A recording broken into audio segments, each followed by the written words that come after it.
The court will now consider the case of Smith versus the state of Florida. Counsel for the appellant is recognized. Richard Kurtz on behalf of Donald Smith. Thank you, counsel. Please proceed. Thank you so much, Your Honor. Unlike the previous cases, I wish I was handling mortgages and it's a Suzuki case, but I'm handling a very horrible set of facts and that I would like to submit to the court. So I would like to discuss with the court the inflammatory nature of this prosecution with the pretrial media, with the comments made by the prosecution, as well as the medical examiner crying on her testimony when she's the chief medical examiner who had 1,000 medical or autopsies under her belt, and the closing arguments. So my major argument to the court is going to ultimately end with that while either of these items were not reversible on themselves, it's the cumulative effect. And so that's where I'm going to be going with this conversation. So, Counselor, I would ask, as you're going through, I'm really interested with each of these points where the prejudice particularly lies based on the evidence that was presented in this case.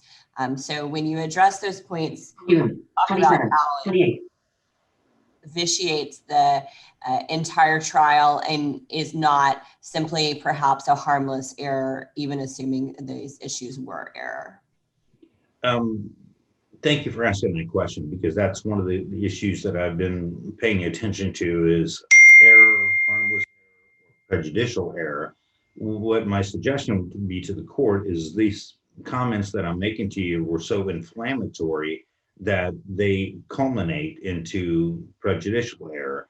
And when you deal with a death penalty case, while some of my issues may be weak, and I'll just say it, some of my issues may be weak, but they culminate. And if you handle enough death penalty cases, as I have, and I've been in front of the Supreme Court many, many times, and I've handled probably 30 death penalty cases and probably well over 50 homicide cases, the culmination of the effect causes a prejudicial issue. And so I was court appointed to handle this case, so I'm doing everything I can to represent my client the best way that I can. So that's where I'm at with it, and I'm happy to take hard questions. And thank you for being the first one to ask me. I expected Judge Candidate to bust my chops first, but thank you so much. But I'm happy to discuss anything I can with you. But I believe the culmination of everything with, let me just, here's my breakdown of it. And I was watching everything else that was transpiring and wishing I had a different career choice instead of handling homicides and death penalty cases. The issue begins with the fact that there was so much pretrial publicity and the case was not moved.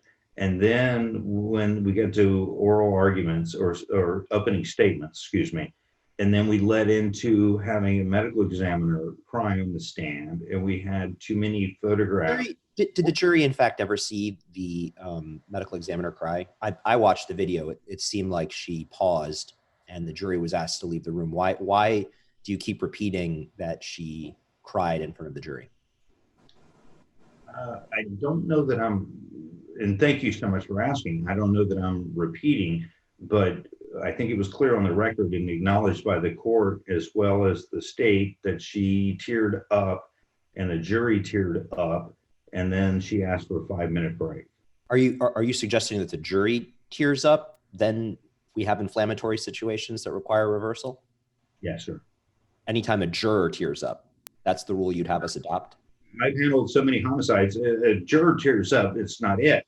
But thank you for asking me this question, because it leads into my answer that I'm going to have is this medical examiner is done. She's the chief medical examiner. She's handled 1,000 autopsies or more.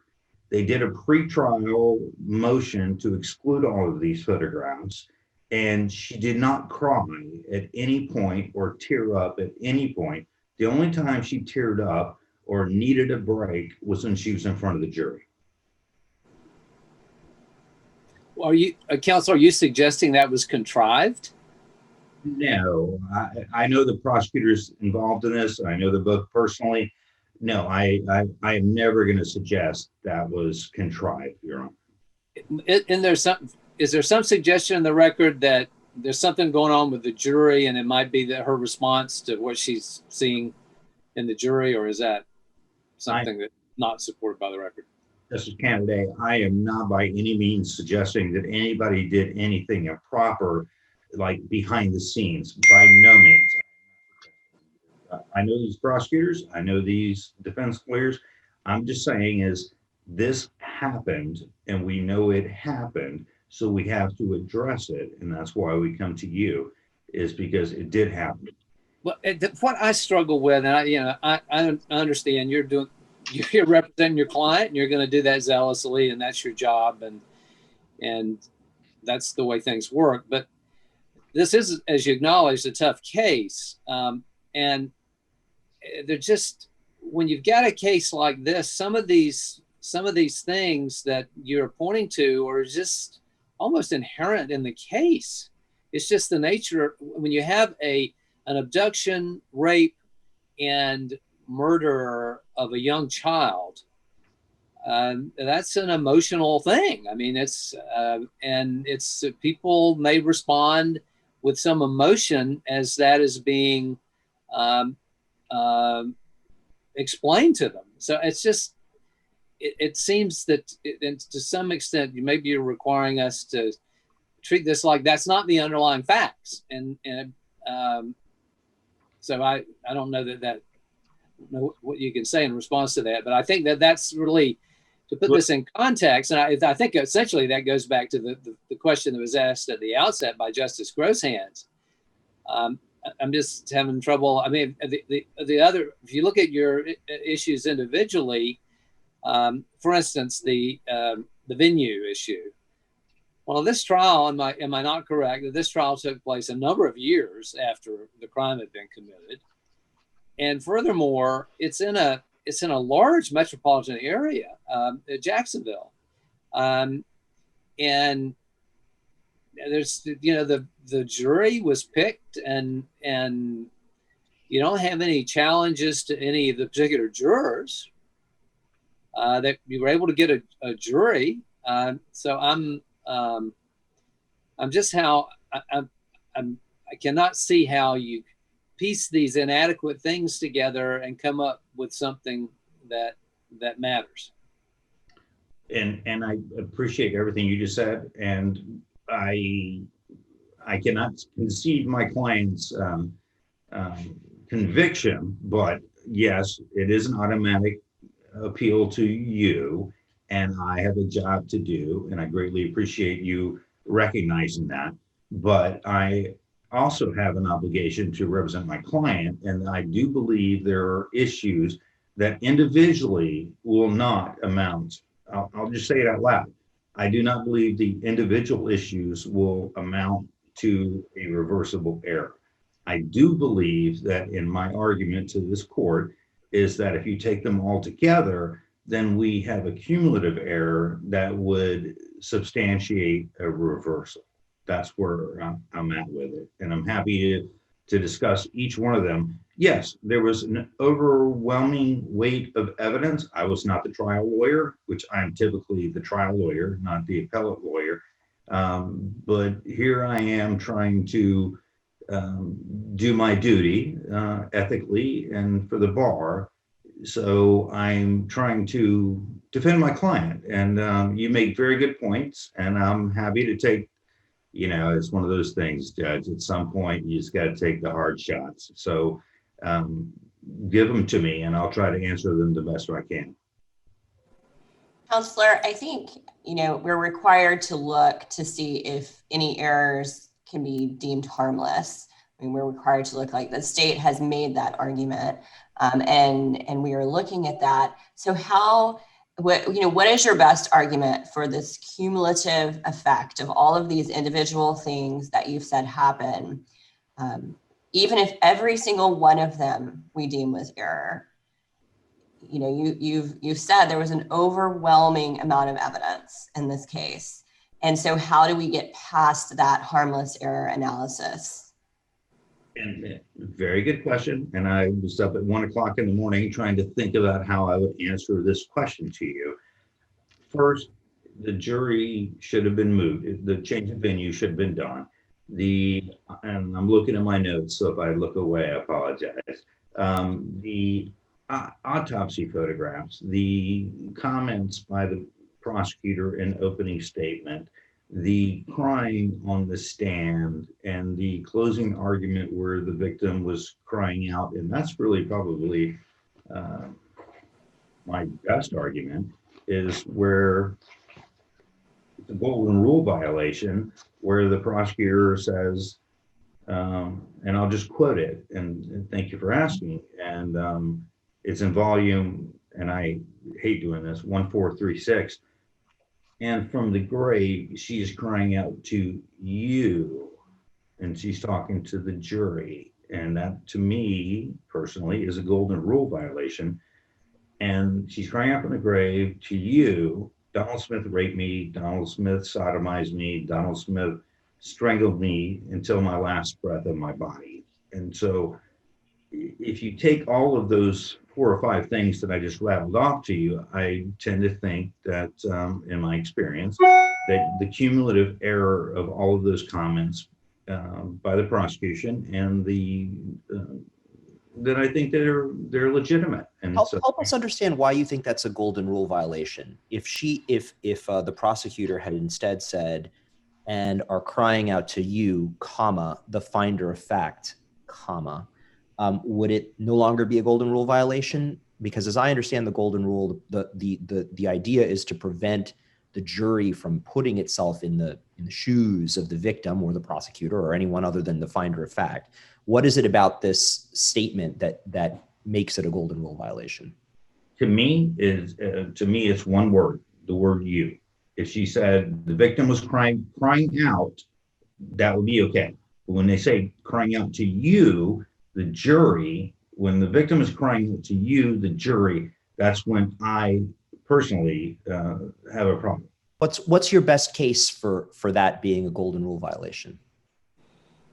I mean, anytime and I don't have that in front of me, but anytime a witness is putting the juror in the place of a victim, to me, that's golden rule. I don't understand. Well, I guess my question is, it doesn't seem to me like that's what the prosecutor did at all. It seems like what the prosecutor was doing was, in fact, talking to the jury as a jury, crying out to you. I guess my struggle is I don't understand how that's anything other than an appeal to the jury, as opposed to saying, imagine you are Cherish Perrywinkle, which would be a golden rule violation. Exactly. I mean, I think you just made my point, Your Honor, is that that's what she was doing. She was appealing to the jury and putting them in the place of the victim. And she is crying out to you that he has strangled me, raped me, and sodomized me. I think, Your Honor, maybe I'm having a disconnect, but I think you just made my point.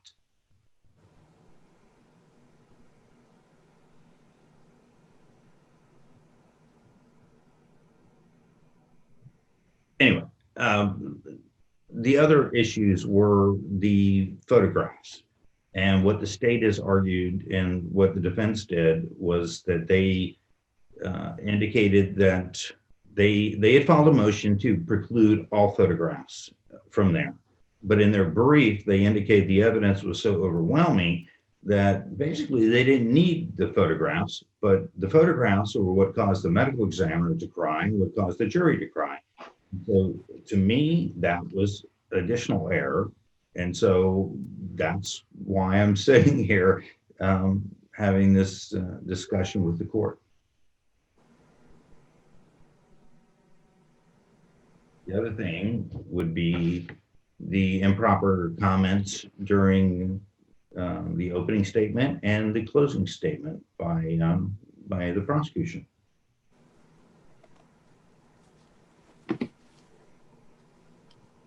Am I frozen, or can anybody Oh hear? no, we're just you keep going. If we'll interrupt you if we have questions, we're not shy. You can keep going. And I know that about you, Justice Candidate. I appreciate it. No, those are my arguments. And normally my wife tells me I talk too long and talk too much, but this will probably be my shortest closing argument or argument to the Florida Supreme Court that I've ever had. So I could defer at this point. All right, thank you, counsel. Counsel for the state. Good morning, Your Honor. Chief Justice Kennedy, may it please the court. Assistant Attorney General Charmaine Millsaps, representing the state. I take counsel's argument to really be the cumulative error, and then he relies on all the other errors to fold into the cumulative. Of the issues that he's really talking about, only 2 of them were preserved. The pretrial publicity, the presumed prejudice claim based on pretrial publicity, they did not renew the motion for change of venue. What happened there was that they made a motion to change venue years prior to the trial. They made a motion to change venue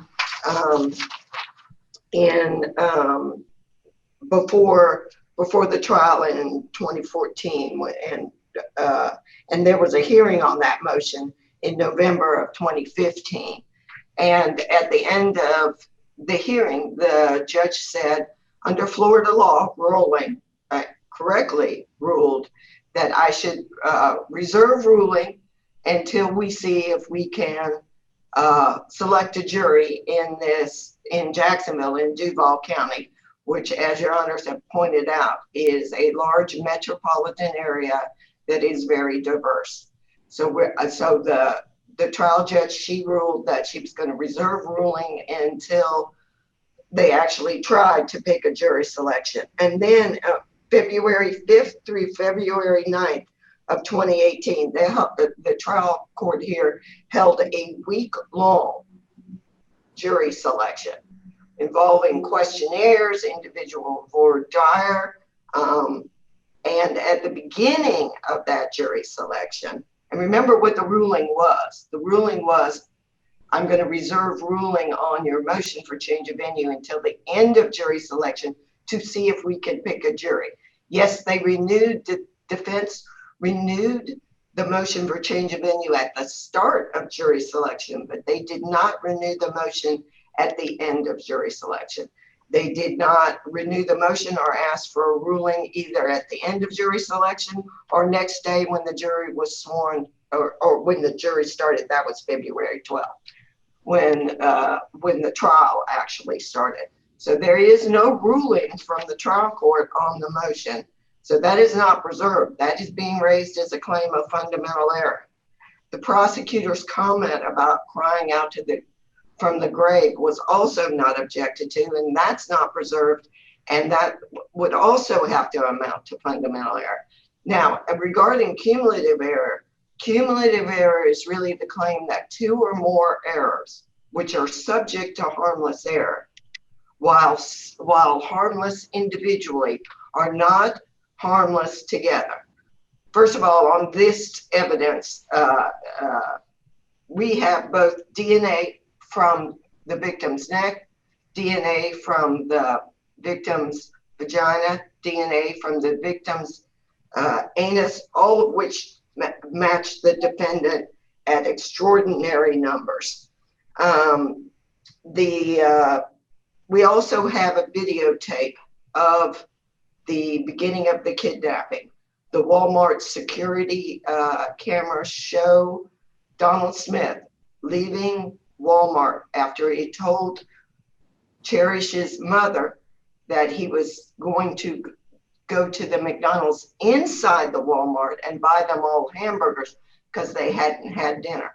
but the surveillance camera shows him leaving the Walmart at 10:44. So the pretrial, the prosecutor's comment, this you cannot consider either the pretrial or the prosecutor's comment as part of a cumulative error. Fundamental error cannot be included. Cumulative error is a cumulative harmless error analysis. So you would only do the issues that were preserved in it, and those two are the photographs and the medical examiner.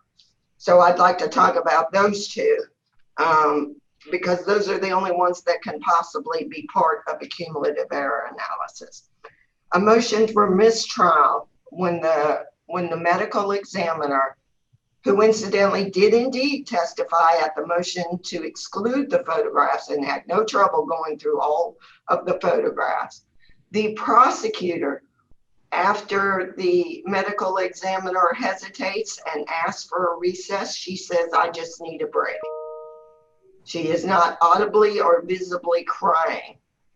But once the trial court grants the medical examiner a recess, we're all going to take a recess for 10 minutes. The jury leaves, and after the jury leaves, there's a discussion between defense counsel and the prosecutor. The prosecutor explains during that discussion that some of the jurors who were looking at the autopsy photographs became emotional, and some of the jurors looking at the autopsy photographs were tearing up.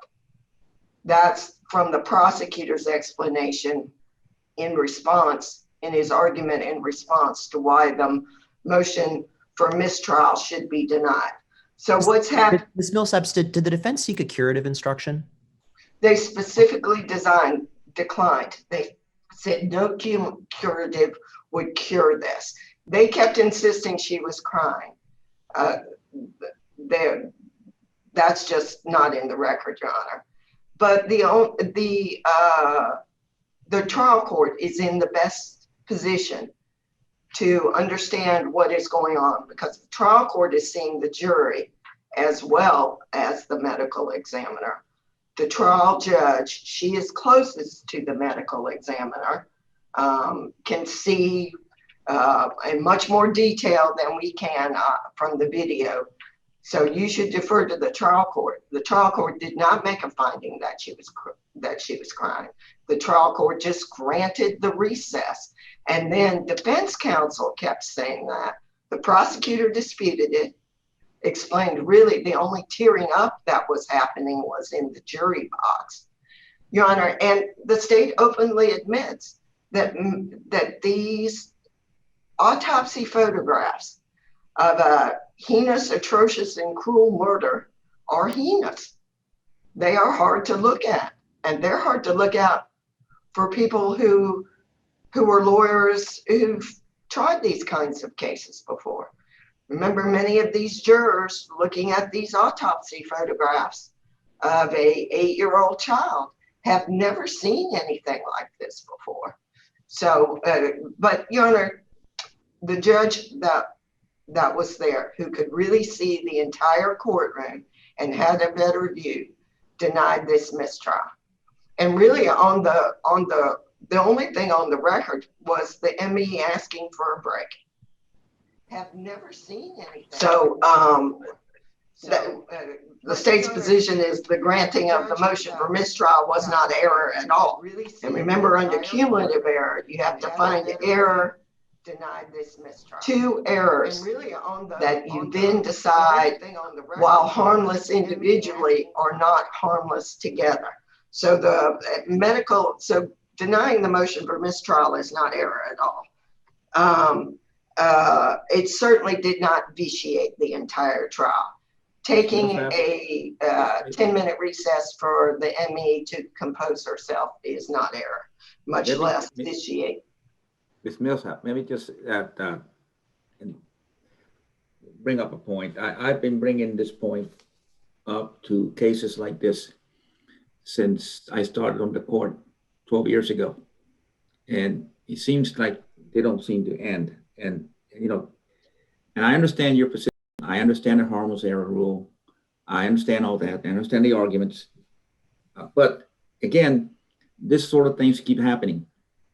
We have opening statements. The law is clear.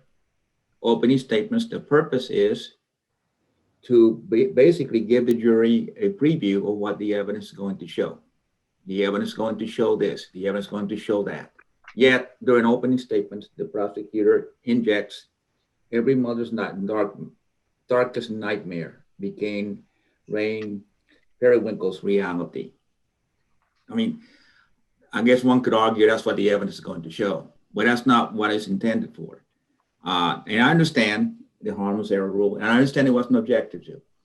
And nevertheless, it's there. I mean, and it seems to me, it seems to me that these type of statements, these type of remarks, that are not proper, are being made in cases where the evidence is locked.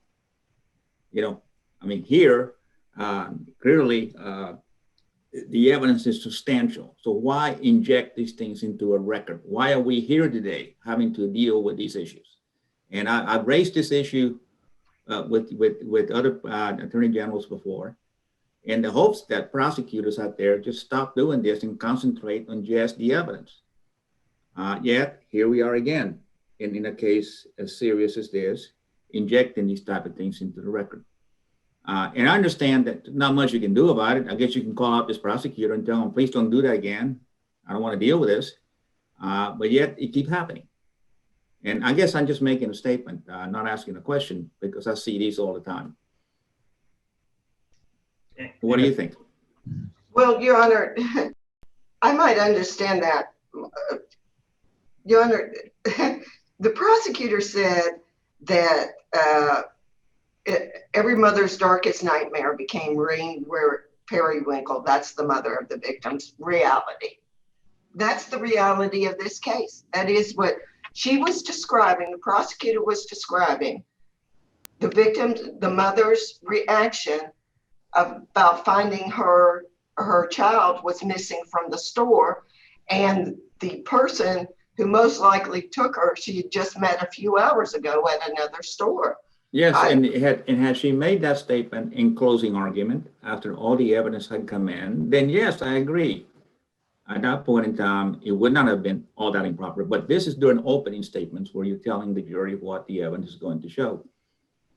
And I mean, again, it's just a minor point, but it's just they keep coming. I guess when I tried cases, I was so careful about the record that I did not want to inject anything that would in any way bring any attention to anything in the record, especially when I had a locked case. Well, Your Honor, I'm not trying to, I don't see anything wrong with this first comment during opening statement. I really don't. And incidentally, neither did defense counsel, because at the start of the penalty phase, defense counsel themselves described this crime as every parent's worst nightmare. That there was no dispute that having a child missing, knowing that that child has been taken by somebody you just met, that's just a description of this mother's reaction when she describes and why she calls 911. And then they hear the tape. So I think that's just the reality. I think everybody knows that reality. So I understand that sometimes prosecutors cross the line, but I don't think that comment crossed the line. That's just, she's just describing why the mother is calling 911, and the 911 call is was played for the jury, and it is every mother's darkest nightmare. So I understand that sometimes prosecutors cross the line, and given the evidence in the case, it doesn't seem necessary, but this just strikes me, I don't see that as error.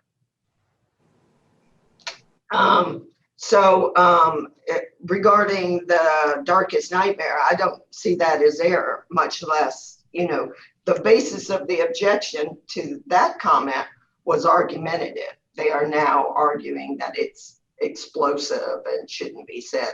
So that's not even the same objection that they made below. So I don't see, if you go down them, the pretrial wasn't preserved. That's fundamental error. You don't consider it in a cumulative error. The ME was not crying audibly or visibly, and she did the appropriate thing, which was to ask for a recess.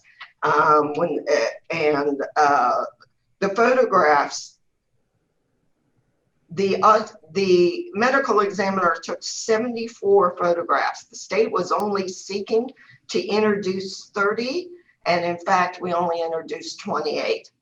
So there's no error in the admission of these photographs. I'd like to remind the court, the state has a beyond a reasonable doubt standard of proof. Indeed, Ms. Millsaps, isn't it arguable that for the HAC aggravator, the photographs were relevant to the consideration of that as well? Absolutely, Your Honor. And the state really only called one additional witness at the penalty phase. So we were using this evidence to establish our HAC aggravator. So Your Honor, when you have a beyond a reasonable doubt standard of proof, and nothing can convey information like a photograph. As a matter of fact, CIS jurors are going to say to themselves, where's the photograph? So Your Honor, it's just inevitable when you have a heinous crime that the photographs of that crime are going to be heinous. But we need those heinous photographs to prove our HAC aggravator, which was found by the jury as well as the trial court and given great weight by the trial court. So yes, Your Honor, that is indeed the state's position, and that's one of the arguments I made in the brief. All right, so and then we've also talked about the prosecutor's comment. So there's no error to accumulate, and even if there was, if you do find two things that you think are error, remember both the DNA evidence and the videotape of the beginning of this kidnapping. So the cumulative error claim should be denied because this is harmless. If you could find two errors, even those two errors together would be harmless in light of the evidence in this case. And the state asks you to affirm the conviction and sentence. And that is the conclusion of the state's presentation. Thank you, counsel. Now for rebuttal. Thank you, Your Honor. It was interesting listening to the state giving basically a criminal defense lawyer argument, starting backwards, that the photos were the most powerful. Those were the ones that were actually objected to and were moved to exclude in advance. But then the state argues that the DNA and the video and everything else was so powerful that they really didn't need the videos or the pictures, excuse me. But they still moved them in over objection. And those are the ones that got. But counsel, we do know that although we've got this, there's law about unduly inflammatory, but we also have the basic rule that it's the rule of relevance, not of necessity. Yes. So the state's not limited to what they absolutely must have. Isn't that correct? Yes, sir. I concede. Did I lose you? Well, no, I'm Hey, look, I have to admit what I have to admit, okay? So no, I agree with you. I get to concede what I have to concede. It's not my first rodeo. Yes, the pictures under the case law is indicating that they're entitled to introduce those. And then the question becomes, is it too inflammatory? Is it a 403 violation? Or is it, too cumulative? I 100% agree with you. But since the state argued that there were not two or more issues that addressed cumulative error, it's my job as court-appointed counsel to make sure that I address these with you. and that's one of the ones, and you just asked me that question. Next, the state concedes that the jury was tearing up. Okay. The video, whether you can see it or not, I believe the state will concede that the medical examiner was tearing up. Beyond a reasonable doubt, and the HAC aggravator is not applicable in the guilt phase. That would be 100% applicable after they found him guilty, if they did find him guilty. But it was during the guilt phase, and there's some level where you have to prove that it was heinous, atrocious, and cruel. But in this situation, my argument would be, to your honor, Justice Candidate, is that that was improper during the guilt phase. I sit here acknowledging the overwhelming weight, but the question is, it's not about did he get a perfect trial, but did he get a fair trial? And that's where I have to sit here and have this conversation with you, Justice Candidate.